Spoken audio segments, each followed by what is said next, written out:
Buenas tardes, mi nombre es Sebastián Loor Vélez y voy a hablarles sobre la generación de computadoras. La primera generación de computadoras comenzó en el año de 1946 y se extendió hasta 1956, aunque hay algunos científicos que afirman que fue hasta 1958.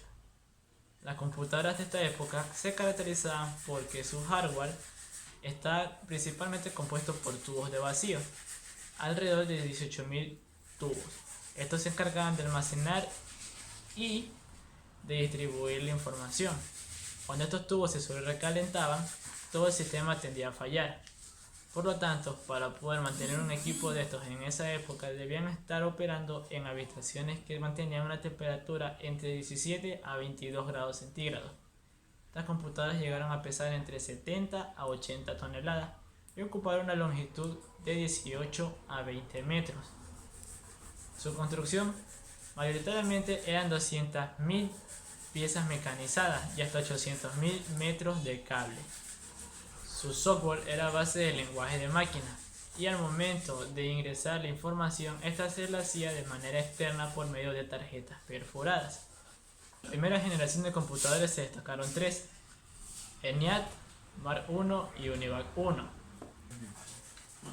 La información se guardaba en puntos magnéticos en unos tambores evidentemente magnéticos de aluminio recubiertos por un material llamado Maiden. Estas computadoras llegaron a tener hasta 2000 bytes de memoria RAM. Para representar datos hacía uso del sistema binario. En la primera generación de computadores se destacaron tres: ENIAC, Mark I y UNIVAC I.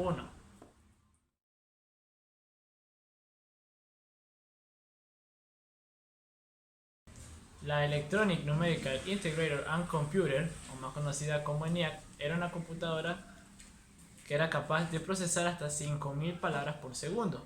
Fue creada el 14 de febrero de 1946 y operó hasta 1955 para el ejército estadounidense. Esta computadora interpretaba datos con un lenguaje decimal más no binario.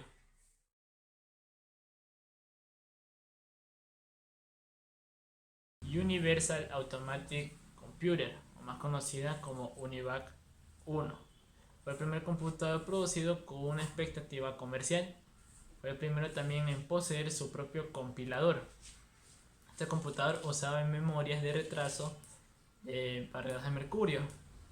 Además, este computador era capaz de desarrollar ejercicios algebraicos con matrices, resolver problemas estadísticos, logísticos y además se encargaba de repartir primas para empresas de seguros. Como último punto a destacar, usaba aritmética decimal en serie.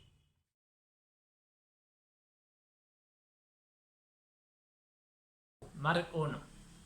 Mark I fue diseñado en el año de 1937 y es la primera computadora en la historia en que su desarrollo ha demorado 7 años, lo que quiere decir que su salida al mercado fue en el año de 1944. Fue desarrollada por Howard H. Aiken en la Universidad de Harvard, en colaboración con la empresa IBM. Este computador era capaz de multiplicar dos números de 10 cifras en tan solo 6 segundos. Y como dato curioso, IBM le llamaba ASCC.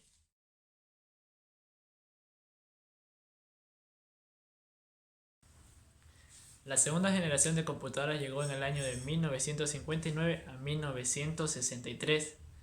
En esta época los tubos de vacío quedaron atrás y llegaron los transistores. Donde iba ubicado un tubo de vacío, pues ahora es posible ubicar hasta 200 transistores, los cuales proporcionaban a las máquinas un promedio de 32 kilobytes de RAM. Gracias a esto se redujo el tamaño y volumen de los computadores. Además, se desarrollaron lenguajes de programación como COBOL y Fortran. Para almacenar la información usaban pequeños anillos magnéticos.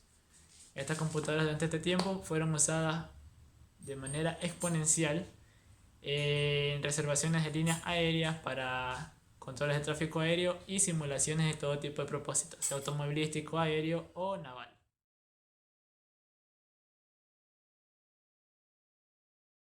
La tercera generación de computadoras llega en 1964 y se extienden hasta 1979.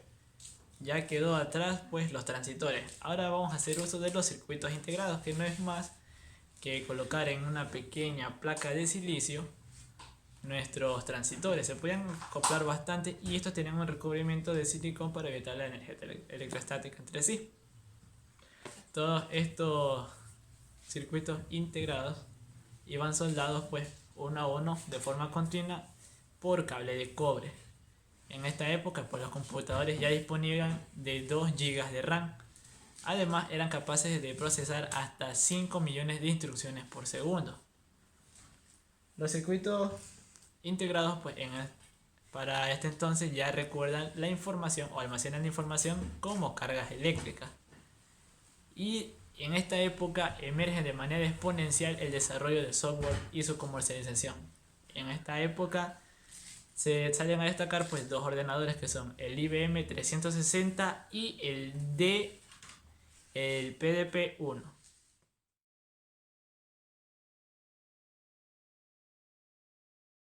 En la cuarta y última generación hasta las investigaciones de la presente fecha.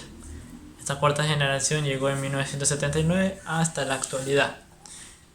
En esta pues se introducen los circuitos integrados a gran escala o LSIC y los circuitos integrados a una mayor escala VLSIC y los microprocesadores.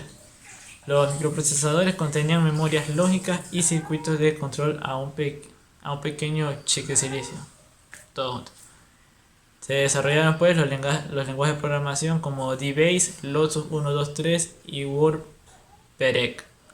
Llega también al mercado pues la distribución de computadores personales por parte de Apple e IBM. Ahora sí, la memoria llegó a los gigabytes, al fin. Y las velocidades eran de 1000 millones de instrucciones por segundo en estos computadores. Y pues ya en esta época se comienzan a desarrollar las supercomputadoras gracias a los microprocesadores. Y llegamos a... Y como detalle didáctico, pues aquí tenemos una GPU de Intel, creo que es de sexta generación. Y no sé si se alcance a apreciar ahí, pero a ver si enfoco. Estos chips pequeñitos de acá, pues acá están los microprocesadores. Todos chiquitos aquí.